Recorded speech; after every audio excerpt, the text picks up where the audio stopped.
प्यारे बच्चों, उम्मीद है आप सब अच्छे होंगे। तो आज क्लास 10 का छोटा सा टॉपिक लवण जल अपघटन के बारे में बात करेंगे कि लवण जल अपघटन क्या होता है। किसी लवण को जल में घोला जाता है तो उसका जो प्रकृत है अम्लीय प्रकृत का होता है, क्षारीय प्रकृत का होता है या उदासीन हो जाता है, उसके बारे में जानेंगे। लवण जल अपघटन।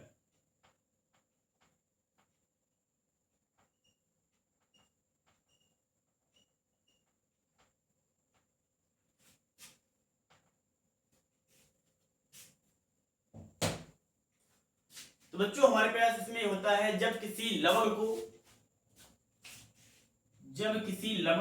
NaCl, हमारे पास एक लवण है, इसको हम H2O में घोलेंगे। ये हमारे पास एक H2O का विलयन है। हमारे पास एक NaCl लवण है, यानी कि जब किसी लवण को जल में घोला जाता है तो हमें जो घुलने के बाद विलयन प्राप्त होता है, उसकी जो प्रकृति होगी या तो अम्लीय होगी या क्षारीय होगी या उदासीन प्रकृति होगी। इसी को हम लोग बोलते हैं लवण जल अपघटन। सिंपल है, जब किसी लवण को जल में घोला जाता है तो वह विलयन अम्लीय प्रकृति का होगा या क्षारीय प्रकृति का होगा या उदासीन होगा। इसी को बोलते हैं बच्चों लवण जल अपघटन। अब कैसे पता लगाएं हम किसी लवण को जल में घोलने पर उसका जलीय विलयन अम्लीय होगा, क्षारीय होगा या उदासीन होगा? इसके लिए देखिए, जैसे बच्चों में पता लगाना है NaCl का जलीय विलयन।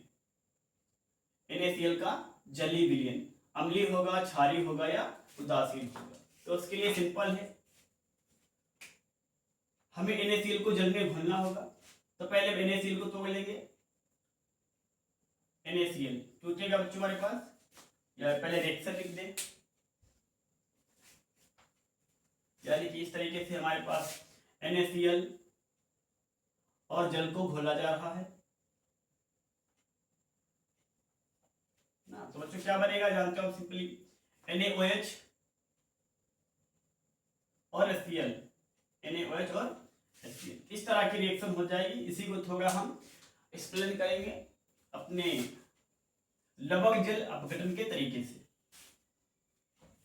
तो जो NaCl को इस प्रकार लिखेंगे हम लोग, उत्क्रमणी सिंबल, यानी कि Na प्लस में टूटेगा और Cl माइनस में टूट जाएगा। उत्क्रमणी का मतलब होता है बच्चों ये क्रिया इधर से इधर हो सकती है, वापस इनसे हम लोग NaCl बना सकते हैं। दोबारा में बच्चों हम लोग जल को तोड़ेंगे।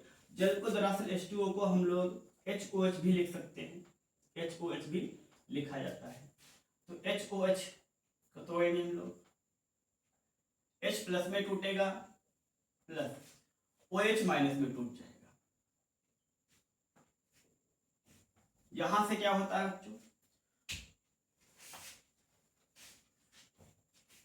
इस वाले का प्लस चार्ज इस वाले के माइनस चार्ज को लिखेंगे, Na plus plus OH minus, क्या बना हमारे पास NaOH बना। दोबारा में क्या करना बच्चों, इसका प्लस और उसका माइनस, तो H प्लस और Cl माइनस प्राप्त होगा HCl। अब हमें क्षार भी प्राप्त हो गया है, अम्ल भी। एक हमें क्षार प्राप्त हुआ है NaOH और अम्ल प्राप्त हुआ है HCl। अब ये पता लगाना है इन दोनों में इनकी प्रकृति क्या है। तो बच्चों हम लोग जानते हैं जो NaOH है प्रबल क्षार है, NaOH प्रबल क्षार है, और जो हमारे पास HCl है वो प्रबल अम्ल है। तो हमारे पास जो विलयन प्राप्त होगा वो उदासीन प्रकृति का होगा, जो विलयन प्राप्त होगा उदासीन प्रकृति का होगा। क्योंकि होता यह है, जो हमारे पास अम्ल और क्षार प्राप्त होते हैं, यदि एक प्रबल अम्ल हो, और एक प्रबल क्षार हो, अगर दोनों प्रबल अम्ल प्रबल क्षार हैं तो विलयन बनेगा उदासीन। विलयन बनेगा बच्चों हमारे पास उदासीन। यदि हमारे पास प्रबल अम्ल प्रबल है और क्षार दुर्बल है, जो क्षार है वो दुर्बल क्षार है, तो हमारे पास जो विलयन बनेगा वो बनेगा अम्लीय प्रकृति का। एक और लास्ट बचा है, यदि हमारे पास अम्ल जो है दुर्बल है, और क्षार हमारे पास है जो प्रबल है। क्षार क्या है बच्चों हमारे पास? प्रबल है। तो जो विलयन प्राप्त होगा क्षारीय प्रकृति का होगा। अगर बच्चों दोनों दुर्बल हो तो भी हमारा विलयन उदासीन होगा।